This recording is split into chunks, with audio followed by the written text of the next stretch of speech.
Hello guys, magandang araw.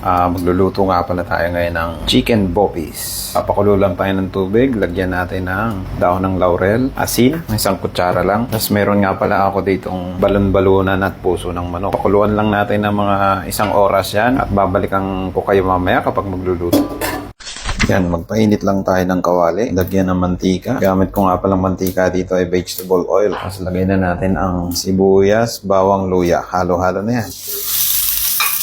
Isahin lang natin hanggang sa umamoy. Tapos lagay na rin natin ang pampakulay natin, ang atswet. Gamit mo nga pala dito ay powder. Mga 1 teaspoon lang. Haluin lang natin hanggang sa matunaw. At sunod na natin ang main ingredients natin. Ang puso ng manok at balon-balunan. Yan. Hiniwa ko lang ng maliliit yan na parang pambopis. Para lalagyan na natin ng mga palasa. Unahin na natin tong tomato paste. Yan, mga 2 tablespoon lang. Pwede rin kayong gumamit ng fresh tomato dito. Tapos pamintan durog, mga 1 teaspoon. Paprika, 1 teaspoon. Optional lang to guys. Tapos halu-haluin lang natin.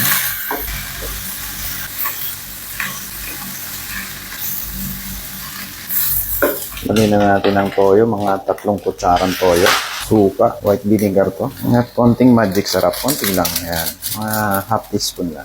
Lagyan na rin natin ng konting oyster sauce, 2 tablespoon. At haluin lang natin.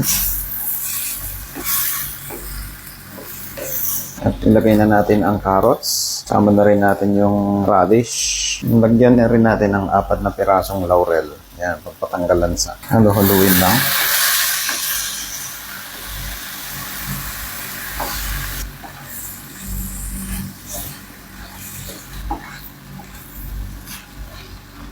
Para may sipa, ilagay na natin ang sili. Green chili nga palang gamit ko dito.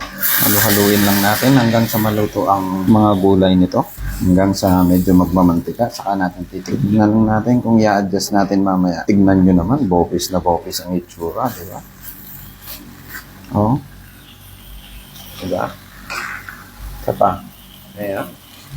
Tsura pa lang. Pwedeng pamalit to sa baka. Hindi kayo mahilig sa baka. Lagyan lang natin ng konting asukal. Mga 1 teaspoon lang. Yan. Pambalance ng lasa. Tapos haluin natin. Ayan, naririnig nyo. May mamantika na. Malapit na yan. Ang bilis ko lang niluto to guys. Mga 20 minutes lang. Ang bilis lang lutuin ng chicken boppies kaysa sa baka. Tikman natin kung okay na lasa. Ayun. Kita niyo yan? Bopis na. Tikman natin. Perfect bite.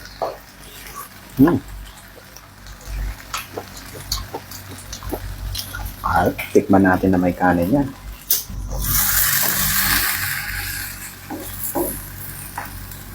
Ayan sandok lang tayo ng pang natin. Pang food testing natin. Siyempre, di ba? Di ba pwedeng walang kanin yan? Pwedeng pamulutan, pang-ulam, pang-piestahan to. Pwede rin pang-negosyo, di ba? Mas mura pa sa baka to. Magandang pang-negosyo to kasi may ibebenta mo ng maayos, di ba? Tikman natin. Umuusok-usok pa.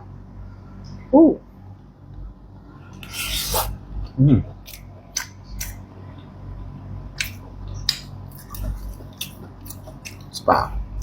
One more time.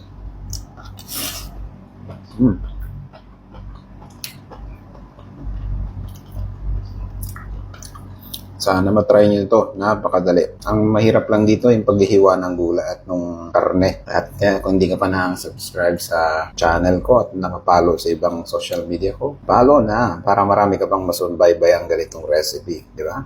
Kaya hanggang sa muli. Maraming salamat. Siyempre, tikim pa tayo. Di ba? Sarap. Sakto yung hangang.